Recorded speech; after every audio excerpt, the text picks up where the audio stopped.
ወገኖቼ ሰላም ለእናንተ ይሁን። ዛሬ አንድ ከባድ ግን እጅግ ወሳኝ ጥያቄ ይዤላችሁ ቀርቤያለሁ። ወጣት ነኝ፣ ጤነኛ ነኝ፣ ገና ጊዜ ያለኝ ብለን የምናስብ ስንቶቻችን ነን? ነገር ግን ሞት እድሜና ጤንነት አይመርጥም።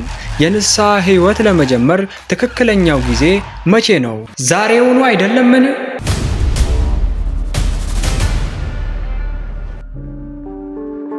ሰላም ለእናንተ ይሁን ውድ የደሊላ ሚዲያ ቤተሰቦች፣ እንኳን ወደዚህ መንፈሳዊ ቻናላችን በሰላም መጣችሁ። ዛሬ ዘንላችሁ የቀረብነው መልእክት እጅግ ወሳኝና ሁላችንም የሚመለከት ነው። ይህንን ምስል ተመልከቱ። ንስሐ ግቡ ይላል። ወጣቶችም ሆንን ጤነኞች የህይወት ዋስትና እንዳለን አድርገን መኖር የለብንም። መጽሐፍ ቅዱስ ነገ ለእናንተ ምን እንደሚሆን አታውቁምና ዕብራውያን ምዕራፍ 4 ቁጥር 14 እንደሚለን ህይወታችን እንደ ጠዋት ጤዛ በቅጽበት ልትጠፋ ትችላለች። ብዙ ጊዜ ወጣቶች ገና ጊዜ አለን ይላሉ። ጤነኞችም በሽታ እስኪይዘን አንቸኩልም ሊሉ ይችላሉ። ነገር ግን ሞት እነዚህን መስፈርቶች አይመለከትም።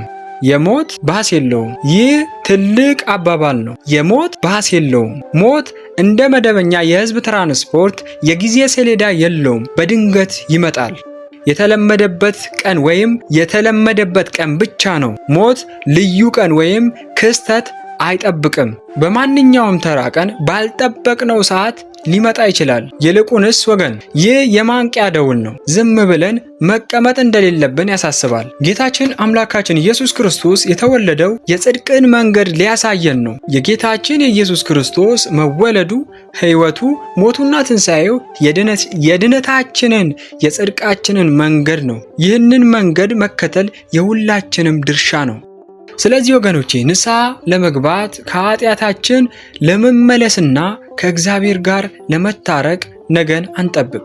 ንስሐ የዘገየ ፍርድ የለውም።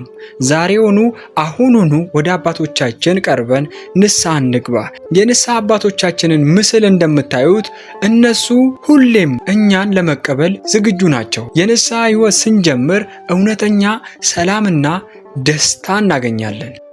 ውድ ቤተሰቦቼ ለዚህ ትምህርት ዋናውን መልእክት ለእናንተ ላቅርብ። የዚህ መልእክት ዋና ጭብጥ ሞት መቼ እንዴት እንደሚመጣ ስለማይታወቅ በተለይም ወጣቶችና ጤነኞች ጊዜ ሳይሰጡ በንስሐ ወደ እግዚአብሔር መመለስና በክርስቶስ የጽድቅ መንገድ መኖር እንዳለባቸው ማሳሰብ ነው። ንስሐ ለመግባት ነገ የሚባል ቀን የለም።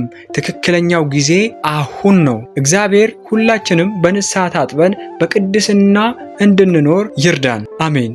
ይህ ትምህርት እንደጠቀማችሁ ተስፋ አደርጋለሁ። ለሌሎችም እንዲዳረስ ሼር በማድረግ እንዲሁም ላይክ እና ሰብስክራይብ በማድረግ የደሊላ ሚዲያ ቤተሰብ ይሁኑ።